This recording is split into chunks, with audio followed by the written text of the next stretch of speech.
Alors je ne m'attendais pas, parce qu'en fait, je ne suis pas une entrepreneuse. Je ne suis pas une entrepreneuse. Pour tout vous dire, je m'appelle Sandra Giona, donc j'ai déjà entrepris un commerce il y a longtemps. Le but du jeu, c'était de faire une plus-value. On l'a faite. J'ai eu des enfants, et quand ils ont grandi, j'ai voulu renouveler l'aventure.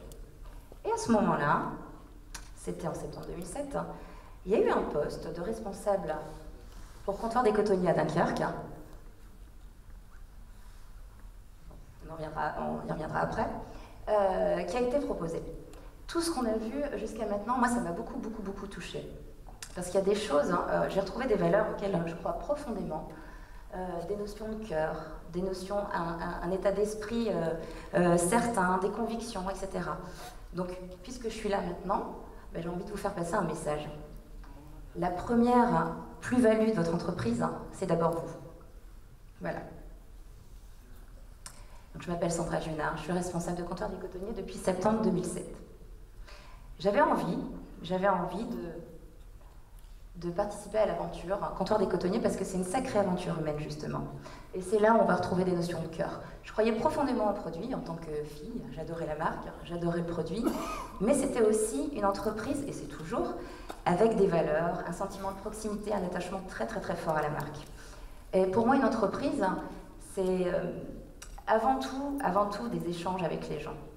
Des échanges avec les gens, avec ses clients, avec son banquier, avec ses financiers, etc.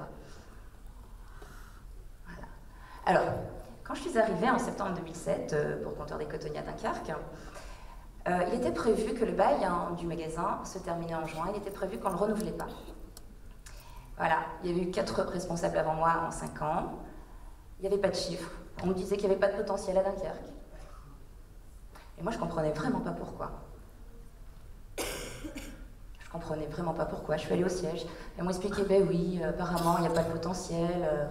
Ça fait 5 ans que ça dure. Je dis, comment c'est possible Comptoir des Cotonniers, ça marche partout. Pourquoi pas Dunkerque? C'est pas normal. Il y a quelque chose. Oui, mais il y a un état d'esprit. Je dis, ok, j'ai compris. J'ai un magasin adressé. Et là, on dit, non, Sandra, vous avez un magasin adressé. Alors là, du coup, je me suis dit, ah ouais, quand même. Là, je dois partir de zéro. La difficulté était plus. Ça a aiguisé mon instinct de défi, de challenge. Et je suis contente parce que Manu m'a mis des étoiles pour le niveau de difficulté. Et bien justement, moi à ce moment-là, j'avais justement envie de les saisir, les étoiles. Et de faire de l'impossible possible. Alors je me dis, comment je vais faire pour faire marcher ce magasin qui marche ailleurs et pas à Dunkerque? J'ai d'abord essayé de poser les choses. Je me suis dit, mais pourquoi à Dunkerque ça ne marche pas? Qu'est-ce qui se passe? J'ai voulu faire un constat, ce que j'ai fait, et après, j'ai vu comment on pouvait réagir par rapport à ça. Voilà, c'est le fameux tableau, hein, des forces, des faiblesses, des constats et des réactions. La première des choses, j'ai vu ce qui se passait à l'extérieur. Ce qui se passait, c'est qu'il y avait des férus de la marque, hein, c'était en pleine expansion en plus, hein, à ce moment-là, il y a 7 ans. Il y avait des férus de la marque qui se déplaçaient à Lille pour acheter du Comptoir des Cotonniers.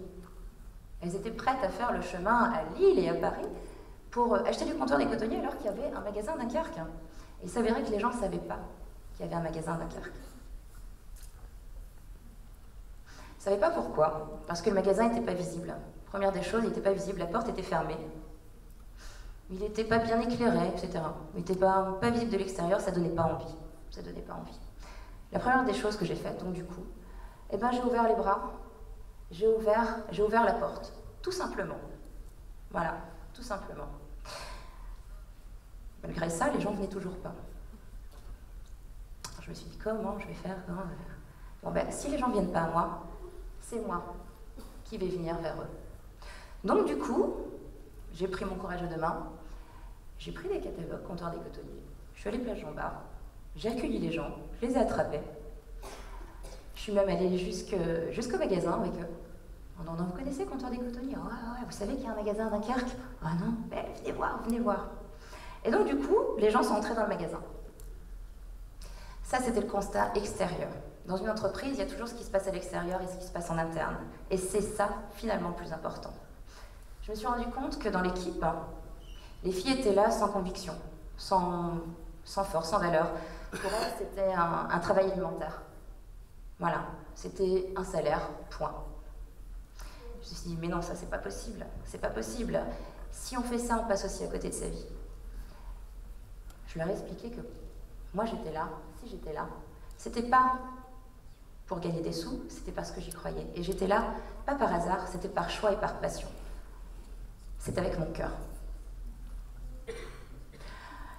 Donc il a fallu leur donner goût à ça, goût aux produits, goût aux gens, donner un sens à ce qu'elles faisaient vraiment et leur faire comprendre que finalement, pour moi, ma plus grosse valeur dans le magasin, c'était pas tant le produit qui était magnifique en soi, c'était elle avant tout, celle qui allait faire mon chiffre d'affaires. Donc il fallait vraiment les valoriser. Elles m'ont dit, ouais, mais ici c'est cool, hein, c'est cool. Je dis, ouais, c'est cool, maître. C'est cool pourquoi? Bah, c'est cool, c'est calme, c'est tranquille. Ah ouais, ah, d'accord. Mais ici, ça va être cool, mais pas parce qu'on fait rien, ça va être cool parce qu'on va s'amuser. On va faire des choses, on va redresser nos manches. On va croire en ce qu'on fait. On va s'amuser. Donc du coup, on a commencé à relever nos manches, à frotter même les murs qui étaient dans un état lamentable. Voilà, à faire briller de mille feux notre magasin, et nous. Et nous. Il y a une expression comme ça qui dit que je crois que sa maison, c'est soi. Et bien là, c'était pareil. Là, c'était pareil. On a frotté les murs, on a mis les produits en valeur, on les a étudiés, appris, on les a essayés, on s'est éclaté, on a pris du plaisir. On a redonné une âme au magasin. Sans ça, un produit comme ça exposé, comme ça, bonjour madame, il y a une différence entre bonjour madame, venez. Eh bien, on a remis une âme au magasin. Sans ça, c'était comme une coquille vide. Pour la petite anecdote, quand je suis arrivée, j'étais accompagnée de ma directrice régionale qui m'a montré le magasin, qui m'a dit, voilà Sandra, ici c'est comptoir des cotonniers, on a une charte, il faut qu'on retrouve l'âme de comptoir des cotonniers. Hein. Mais il faut aussi que les gens comprennent que quand ils rentrent dans le magasin, ils rentrent chez comptoir des cotonniers, mais ils rentrent aussi chez Sandra. C'est ça la plus-value. C'est ça qui fait que les gens viendront vers vous. C'est ce que vous leur donnez. C'est ce que vous leur donnez. Du coup, je me suis dit, ah ouais, ok, d'accord, j'ai compris. Je vais donner rendez-vous aux gens, mais finalement, le premier rendez-vous que j'aurai, ce sera avec moi-même. Qu'est-ce que je vais leur apporter? Qu'est-ce que j'ai en moi qui va faire que les gens viennent? Donc c'est vraiment ce rendez-vous-là avant tout. Croire en vous, croire en ce que vous faites, en ce que vous avez en vous, hein, pour que les gens viennent. Le premier rendez-vous, c'est avec vous-même et faire en sorte qu'on ne regrette pas, justement, être soi-même.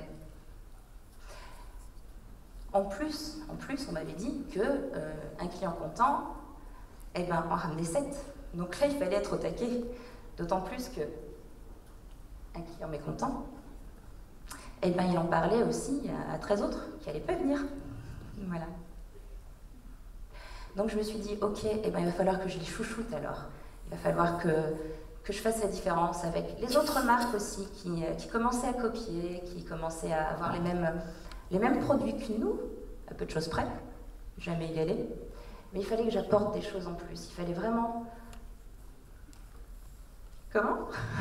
Que je donne de moi. Voilà. Alors je dis, ben voilà, je vais les chouchouter. Allez, elles vont pas rentrer dans mon magasin, elles vont rentrer chez moi. C'est comme si j'invitais des gens à dîner chez moi. Ben, qu'est-ce qu'on fait quand on invite des gens à dîner chez soi? Avant toute chose, ben, on se prépare. On prépare sa maison. On fait le ménage. Hein. On va se renseigner aussi. Donc la maison, c'est le magasin, hein, pour l'image. Voilà. On va se renseigner aussi sur ce que les gens aiment, sur leur goût.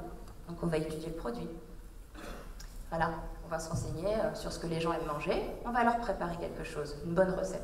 On va étudier le produit, on va les assembler, on va leur faire quelque chose de bon, de bien. Et ensuite, quand les gens entrent dans votre magasin, on va les accueillir, mais comme c'est le doigt, comme si on voyait des copains qu'on n'avait pas vus depuis longtemps, en fait, hein, tout simplement. Voilà. Et là, on va passer un pur moment de plaisir, oui. De plaisir. Voilà. Et donc, du coup, ça fait 7 ans qu'on s'éclate. 7 ans que chaque moment, mais vraiment, hein, chaque moment, c'est un moment unique. Aussi bien pour la cliente, mais avant tout pour nous, finalement. Et c'est ça qui fait qu'il y a un échange incroyable qui se passe. Et au jour d'aujourd'hui, alors qu'il y a 7 ans, les gens allaient à Lille, vous ne voyez pas le magasin. À Lille, pour l'histoire, il y a 4 comptoirs des cotonniers. Hein. Il y a un gros, ils sont tous big, hein. Ils sont tous les uns côte à côte, et ils marchent tous. Et bien, au jour d'aujourd'hui, je ne sais pas si je vais le dire, mais je vais le dire quand même, parce que je suis fière, le magasin de Dunkerque est plus rentable que le plus gros point de vente de Lille. Voilà. Je ne parle pas en chiffre d'affaires, hein, je parle en rentabilité. Hein. C'est dire si on court aussi. Hein. Voilà. La première année, alors qu'on allait fermer 9 mois plus tard, finalement j'ai eu 9 mois pour pondre un bébé. Voilà. La première année, on a fini avec du plus 30. Voilà. La deuxième année aussi, au fait. Hein. Et je me suis dit, ouais, c'est génial. À un moment donné, j'ai quand même eu un doute, hein, parce que, voilà, je croyais, à force de faire du plus, je me suis dit, un jour, ça va s'arrêter, c'est pas possible. Et il faut savoir qu'une entreprise, hein, c'est comme un escalier. Alors là, on m'a mis un escalier en colimaçon. J'aurais préféré un escalier vraiment avec des marches très visibles. Parce qu'une entreprise, c'est comme ça. Alors, c'était facile de partir de rien, finalement. Quand on part de rien, c'est très facile de monter. On monte, mais à un moment donné, ça stagne, comme une marche d'escalier. Et c'est là où il ne faut pas abandonner. C'est là où il ne faut pas perdre confiance. Et c'est là où il faut chercher en soi ce qu'on peut apporter. Voilà. Et c'est à ce moment-là, quand on a trouvé, que ça reprend. Donc du plus 30 sur du plus 30, ouais, c'était bien. Voilà. Et du plus 60, c'est encore mieux. Donc du coup, un jour, on m'a demandé sur un mois, on m'a demandé du plus 60 sur du plus 30 que j'avais déjà fait, sur du plus 30 de l'année d'avant. Je dis, wow, ok, ok. Et bien, figurez-vous qu'on a mis les bouchées doubles, hein. Les filles étaient super bien dans le magasin, elles prenaient du plaisir, elles adoraient ce qu'elles faisaient. Et d'ailleurs, hein, le fait d'aimer ce qu'on fait, hein, ça apporte aussi une certaine crédibilité. Quand les gens viennent vous voir, hein, ils se voient, ils sont passionnés, ce sont des professionnels. Et là, ils se sentent vraiment entre de bonnes mains. Alors du coup, eh ben, finalement, ces 60%, on les a transformés en plus 61%. Et là, je peux vous dire qu'on a fait la fête. Le soir, d'ailleurs, on a même fait la fête avec des clientes. On a bu du champagne. Voilà. Alors maintenant, je voulais vous demander, est-ce que vous connaissez le point commun entre des personnes qui habitent Lille, Lyon, Brest, Paris, New York? Il y a même Chambéry, hein.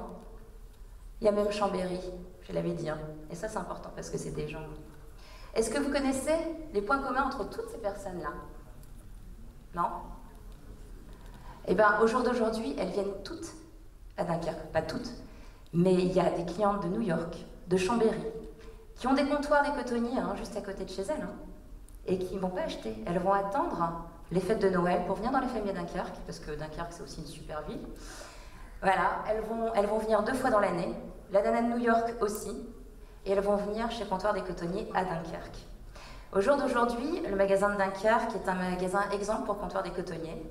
Je suis devenue aussi formatrice pour le Nord et la Belgique. Je forme tous les managers, les nouveaux managers du Nord et de la Belgique. Ils vont faire un passage à Dunkerque, quoi. Dunkerque, c'est pas Paris, c'est pas Lille, c'est Dunkerque. Voilà, parce qu'on a vraiment réussi à créer du plaisir, hein, de la joie et vraiment des échanges de valeurs et de cœur avec les gens. Hein. Et même au siège, c'était la même chose. Ce que j'avais envie de vous dire pour finir, ça me tient vraiment à cœur, vous allez voir, c'est vraiment de faire ce que vous aimez et surtout, d'aimer ce que vous faites. C'est ça les clés de la réussite. C'est pas juste un beau produit. Voilà.